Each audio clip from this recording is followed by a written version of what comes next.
Hello, hope you're having a good day. I'm Louise from Knowle Craft. First of all, let me apologise for the odd lighting. It's not even 5 o'clock and it's already pitch black outside, but hopefully I can sort of change it a little bit with the editing and brighten it up a little bit. But this week we're having a look at the Mountmellick Stitch, which is a perfect stitch for sort of textured borders or outline stitches, and would look really nice if you added some little beads in there as well. I don't do that much in my own embroidery, but with this stitch it would look really, really lovely. So let's have a look at how to do the Mountmellick Stitch. So I've drawn two parallel lines and they're very close together here. But I'm going to start by bringing my needle up at the start of the bottom line. You don't have to draw two lines if you want to just draw the one line and do this by eye, that's absolutely fine. But I've come up at the start of the bottom line and I'm going to create a diagonal stitch by going down a little bit further across on the top line. Now I'm going to bring my needle up on the bottom line again, but directly underneath where that sort of diagonal stitch finishes. I'm now going to bring my needle underneath that diagonal stitch. I'm going to keep my thread out of the way. I'm going to bring it underneath that diagonal stitch and pull it all the way through.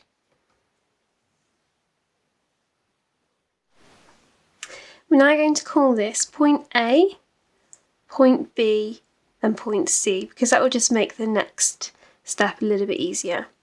So you're going to bring your needle down at point A, but you're going to leave a loop. And then you're going to bring your needle up at point C inside that loop. So you want that loop to be around the needle. And then you can pull all the way through. And it creates this sort of triangular little knot. And then you're going to continue to do that again. So you're going to create a diagonal stitch.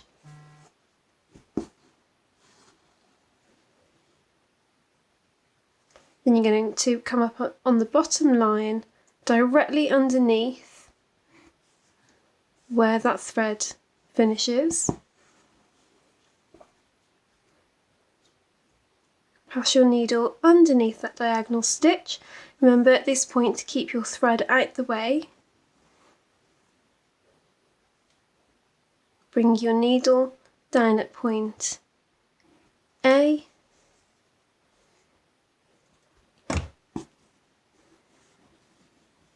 Leave a loop and bring it back up at point C with that loop going around the needle. And then pull through. So once again you've created almost like a triangular knot.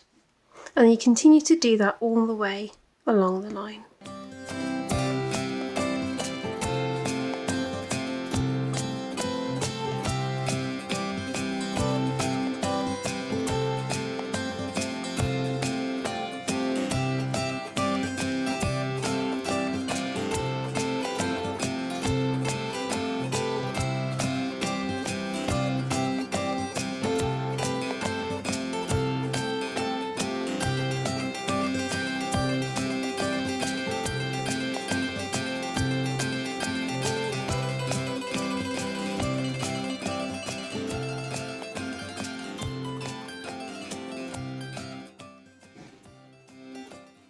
Now to finish this stitch, all I would do is just use a small anchor stitch to hold that corner of the loop down. And there you have the Mountmellick stitch. The finished effect of this stitch reminds me a little bit of the Palestrina stitch, which I'll add a link to that in the comments. So I hope you enjoyed the stitch along this week, and I look forward to sharing another one with you next week. But in the meantime, don't forget to click subscribe and turn on your notifications. I'll see you next time. Bye everyone.